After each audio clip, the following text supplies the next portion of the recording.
Hi guys, how's it going? Um, Welcome. So we're going to talk, we're actually going to do a voice and breath and sort of speech workout. So I'm going to give it just a few minutes. Oh, letting people in. Hi. Okay. Hold on one second. Okay.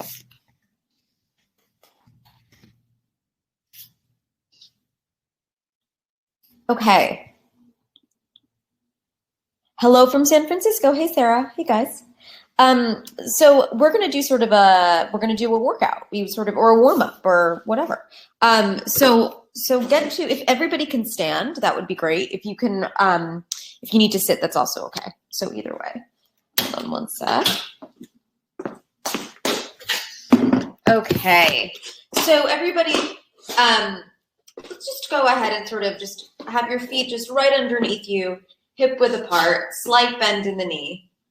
And we're just gonna, okay. Slight bend in the knee. Yeah, go ahead and just move your head around a little bit. Just warming up the body. Go ahead and let that head go down. Maybe you're just gently pushing it down like this. Making sure that there's always a slight bend in the knee. Good. Just let that head go, and then we're going to roll all the way down to the floor. So rolling all the way down your head. Yeah, just let it hang here for a minute. I'm coming up, but don't come up. And I'm just holding my shirt up, so excuse me. Yeah. Let that head hang, let the arms hang. Maybe you want to cradle the arms.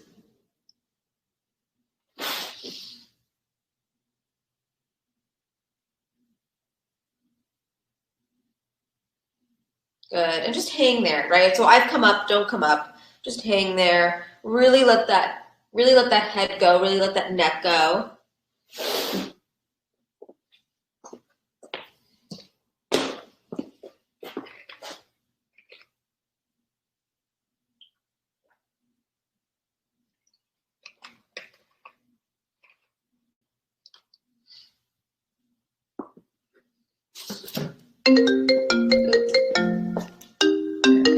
Sorry about that.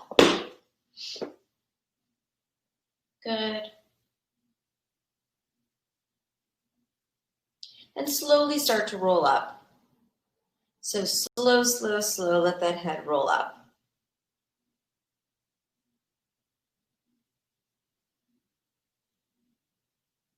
And the head should be the last thing that comes up. So you might be a little lightheaded, just sort of orient yourself. And what we really want to make sure that we're doing is, again, that our feet are hip width apart. There's a slight bend in the knee. And then our weight is really, rather than the weight being sort of on the heels, we want to be on the balls of our toes, yeah? So we really want to be on the balls of our toes. Hey, Beatrice. Good.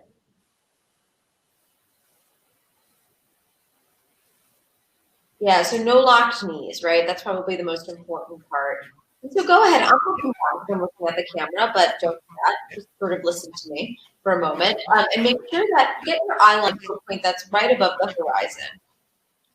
So one hand on the belly, one hand on the chest. Breathing in and out. Yeah. Good.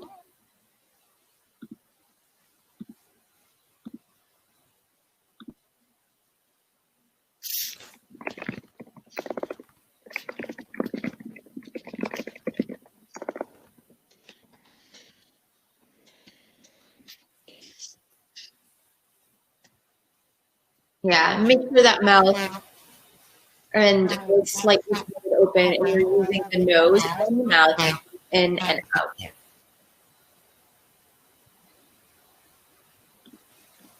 Good.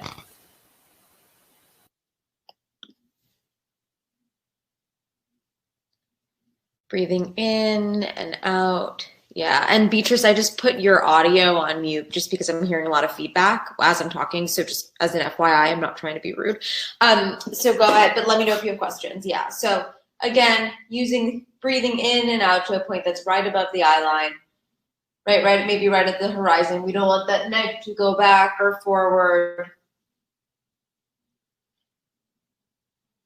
Good.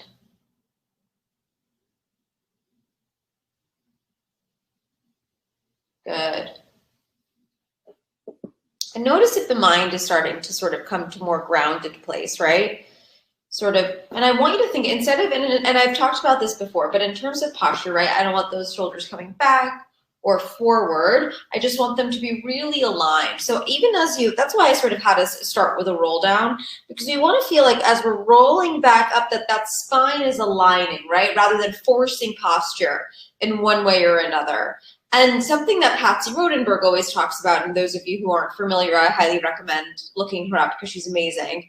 And she's the woman who taught me. I'm technically a registered Rodenberg teacher, so everything that I'm teaching is actually her methodology. And so and part of what she talks about that I think is really important as we're warming the body up, as we're sort of feeling that alignment, is that we never want to force anything, right? We don't want to create tension where it's not there. We don't want to force a posture. We don't want to force tension here, or whatever, right? It's just all about feeling that we're able to be in the space in an authentic and comfortable way. And comfortable is not really the right word. I don't really mean comfortable. I mean just being in the space without having tension that we feel and habit doesn't allow us to fully use our bodies and our voices to connect.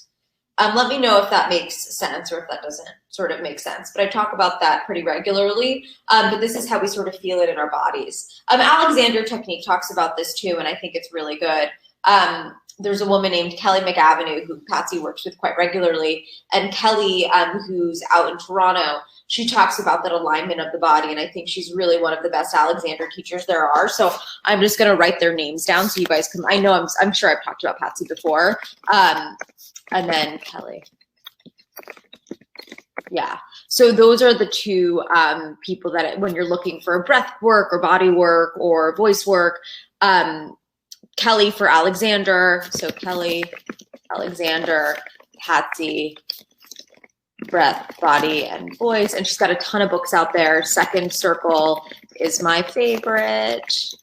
But The Right to Speak is also fabulous. And all of her books are great, but those are my two favorite.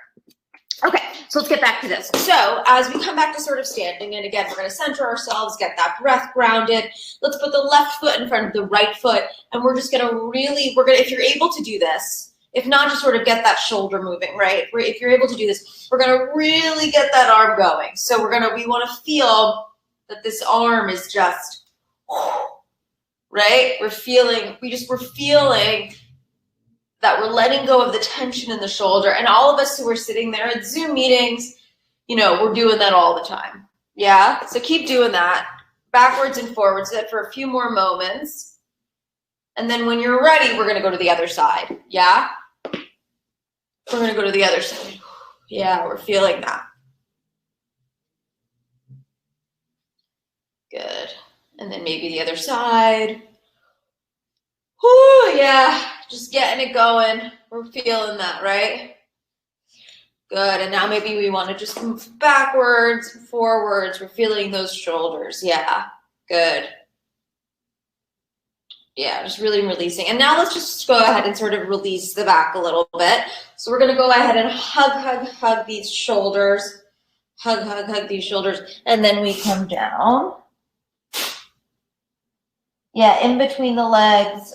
Oh, yeah, we're just opening up the back, right? We're just really opening up the back and we're squatting down. We let those arms go and we slowly roll back up. Again, not forcing posture, not forcing anything. Just sort of really just staying here in this moment. Yeah? Good. Good. Maybe we want to just release the neck a little bit as we come up. However that feels good to you. Yeah? Go ahead and just massage the jaw. Let's do a close-up of that guy, right? We're just going to massage the jaw a little bit. Yeah, right? Maybe in right here, getting in there. Yeah, just like a massage right there. Good. Right, we're just feeling that. And I just, again, you know, where stress happens, like we feel, and we know this, and I'm sure a lot of you know this also, that where we feel stress in physically, right? It's not just a mental thing. I mean, it is a mental thing, but it manifests in a physical way. And so that's what we want to just always feel like we're releasing, because it impacts our ability to physically feel free enough to then free the voice. Yeah, and let our voices sort of come out. Yeah, just sort of, oh yeah. Yeah, good. So let's do a little bit of breath work. And this is just an intro. So let's go ahead and we're gonna put the left foot in front of the right foot, just as we did sort of those shoulders, right? And we're gonna go ahead and sort of like, and for those of you who play tennis or who, I guess any kind of sport, right? Just sort of this swing, but even if you don't play a sport, right? We're gonna go ahead and take that right hand, or you could take the left hand, but why don't we all do it together? We'll do it on the right side. We'll take this, right? And then we'll just go ahead, we'll take a breath in, release on a coming forward. So I'm gonna do that again, right? So we take this, I'm gonna put this back here, okay. So we take this arm back,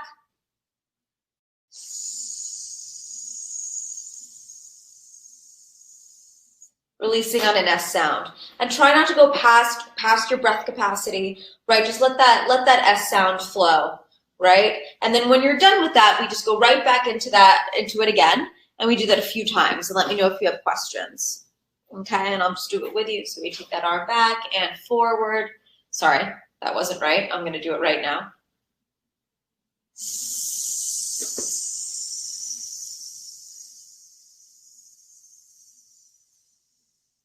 Right, just a few times like that. Good.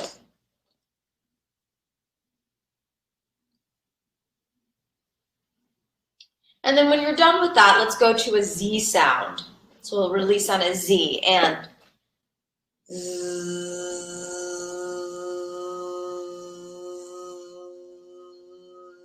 we're going to release like that a few times also.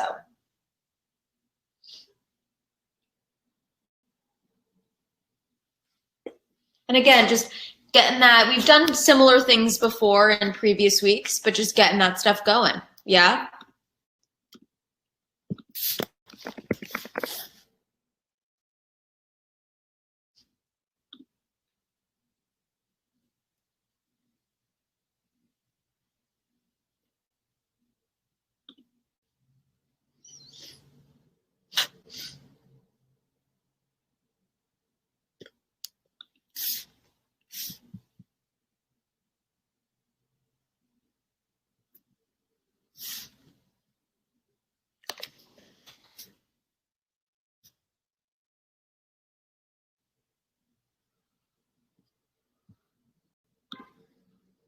Good. So when you're finished with that, let's go ahead and put our feet underneath us one more time. We'll take a breath in, and we're going to release on an ooh sound. And again, just as we did at the beginning of the session, right? Our feet are underneath us. There's a slight bend in the knee. We're going to take a breath in and release on an ooh sound. So, ooh. We'll do that a few times. Ooh.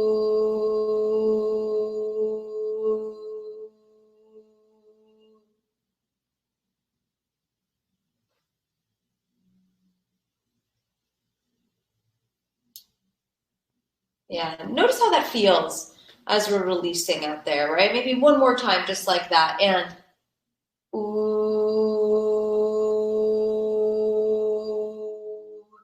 And the goal is that we never want you to have to push sort of beyond your capacity, right? You'll build up capacity. You'll build up the ability to sort of say more with fewer breaths, etc. But it's important, what's really important is to always feel that you're working at your own pace, that you're still sort of continuing to work out the breath and work out the voice. But if you're ever feeling strain in the voice or strain in the breath, like you're, I'm really trying to get to the end of the breath. We want to avoid that, right? That tension is not helpful for us. And I think that that's such a great analogy for sort of where we are in our lives, which is why I think Patsy's work is so transformative, is that just as you don't want to be pushing past that capacity, right? And pushing to heights that, it's sort of with tension. We want to be authentically getting to places in our lives where we're sort of meant to maybe be, if that makes sense, right? So as we continue to build up that breath capacity without tension, as we continue to use our authentic voices without tension, so much so that we should be doing that in our everyday lives as well, yeah? So we're just going to do a few more exercises, then I'm going to talk for about 5 to 10 minutes, just sort of linking all of this stuff together with a lot of the work that we've been doing in previous weeks for those of you who've been with us. And for those of you who are new, welcome and no problem. So we're going to go ahead and we're going to do this. We're going to build up with numbers, and we're going to go like this. 1, 1, 2, 1, 2, 3. And we're going to do that all the way up to 10. Yeah? So I'm going to do it with you. I'm going to do it sort of myself. You could totally mute me or just do it at your own pace, whatever works. Yeah? So again, just having that mental check-in for my body and my breath. My feet are underneath me, right? There's a slight bend in the knee, forward on the balls of my feet. I'm feeling that release through the spine. My head's balancing on top. I'm looking to a point that's just gently right above the eye line. There's not a lot of tension, right? I'm not sort of here, right? I'm just sort of really in myself, and I'm going to start. 1, 1, 2, 1, 2, 3, 1, 2, 3, 4, 1, 2, 3, 4, 5, 1, 2, 3, 4, 5, 6, 1, 2, 3, 4, 5, 6, 7, 1, 2, 3, 4, 5, 6, 7, 8, 1, 2, 3, 4, 5, 6, 7, 8, 9, 1, 2, 3, 4, 5, 6, 7, 8, 9, 10. Yeah, good. So do that. And then sometimes it could be helpful, just as we were doing those oohs, to be doing that on a tone.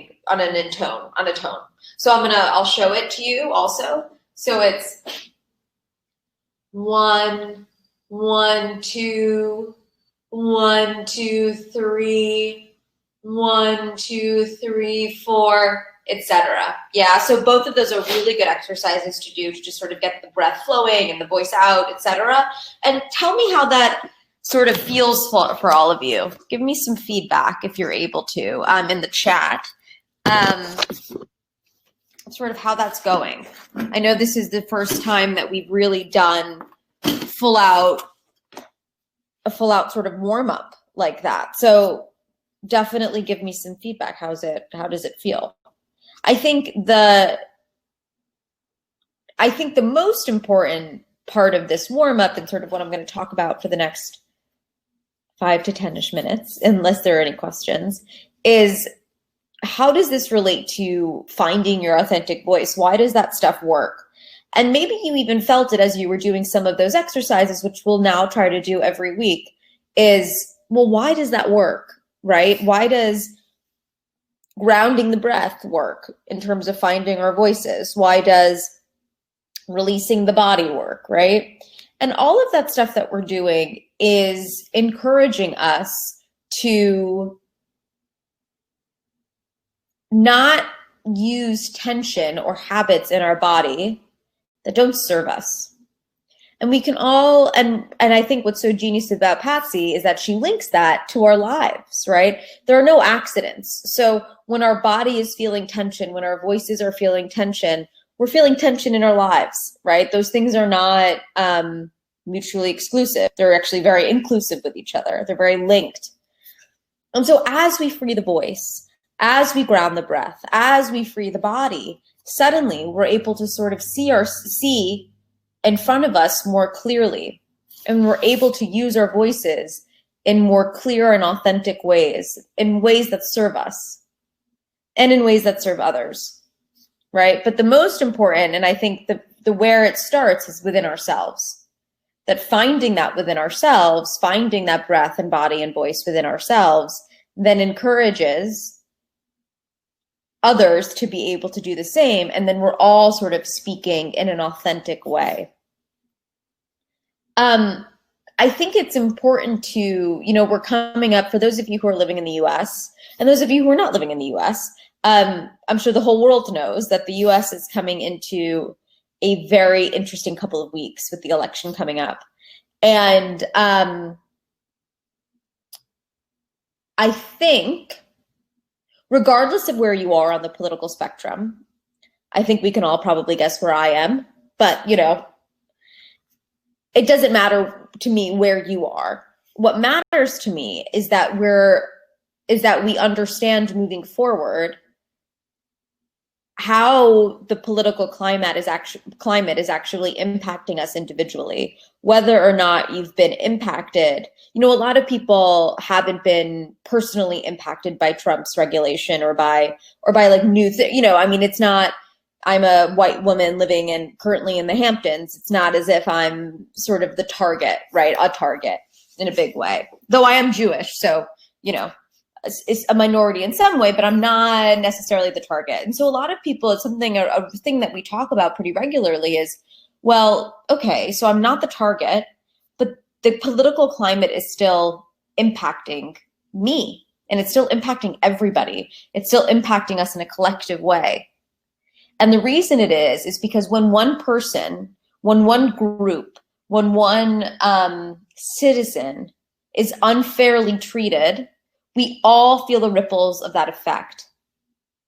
That's why it's all very personal. It's not as if, you can sort of shut that part of ourselves off.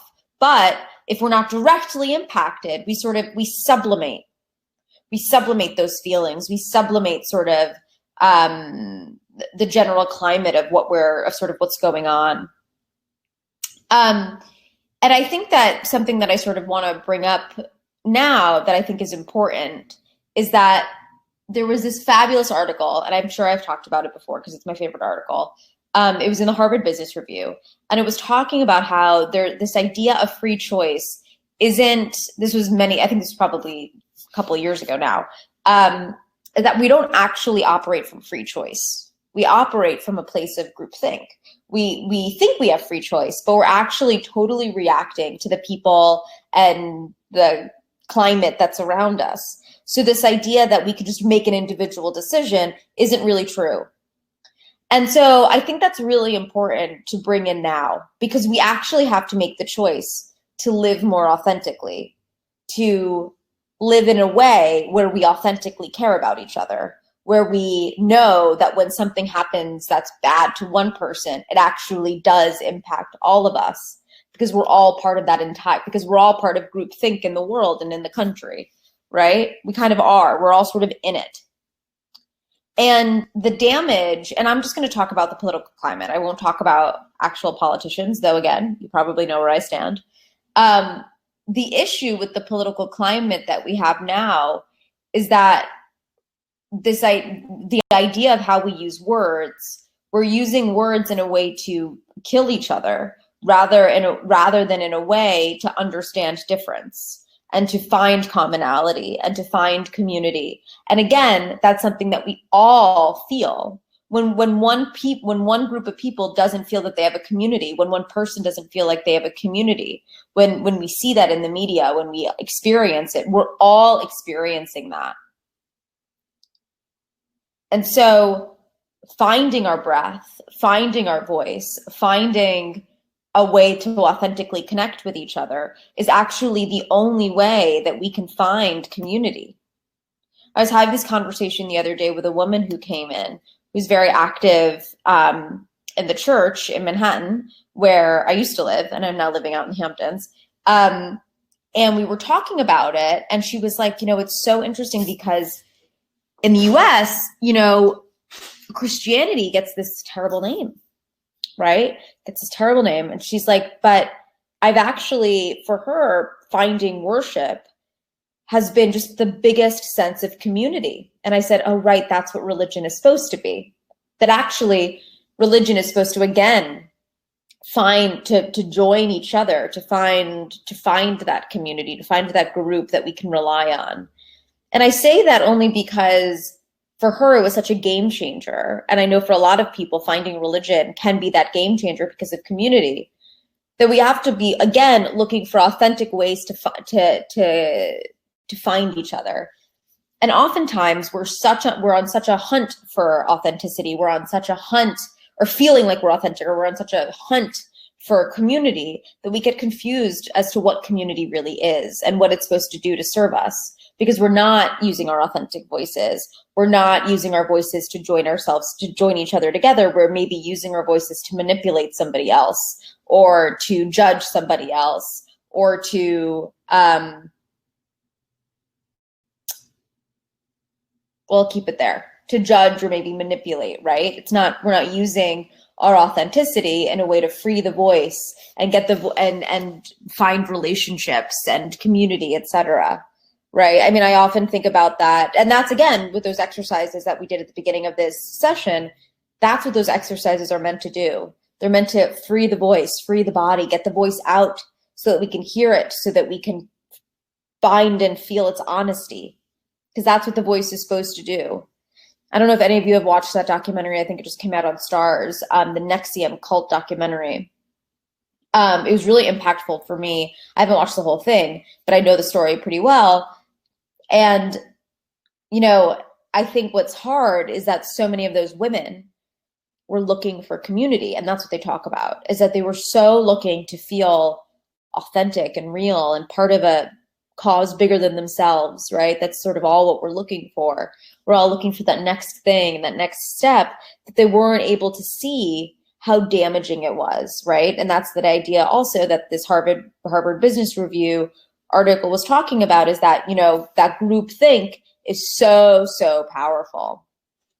So I'm going to leave it there. I'm going to leave it on a positive note, actually. I'm not going to leave it there. I'm going to leave it on a positive note. On a positive note, I think the amazing part of the world that we're living in now is that we are actually able to shed light on the communities that harm us, that harm ourselves as human beings, that we're continuously showing that and saying, no, that's not right. We're fighting, right? We're fighting against that. And why I want to encourage us to all be using our voices for those kinds of reasons is because it makes you feel like you're part of something bigger than yourself, because you're authentically using your voice to move forward, right? To move us forward. And that's what I think is so cool in the world that we're living in now, right? Is that we are seeing that more and more and more.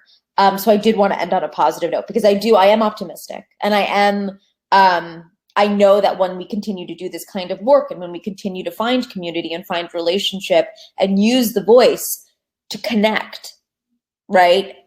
When we use the voice to connect, we're just unstoppable, right? We're amazing.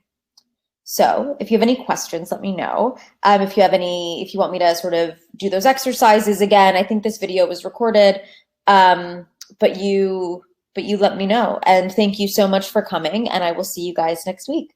Take care.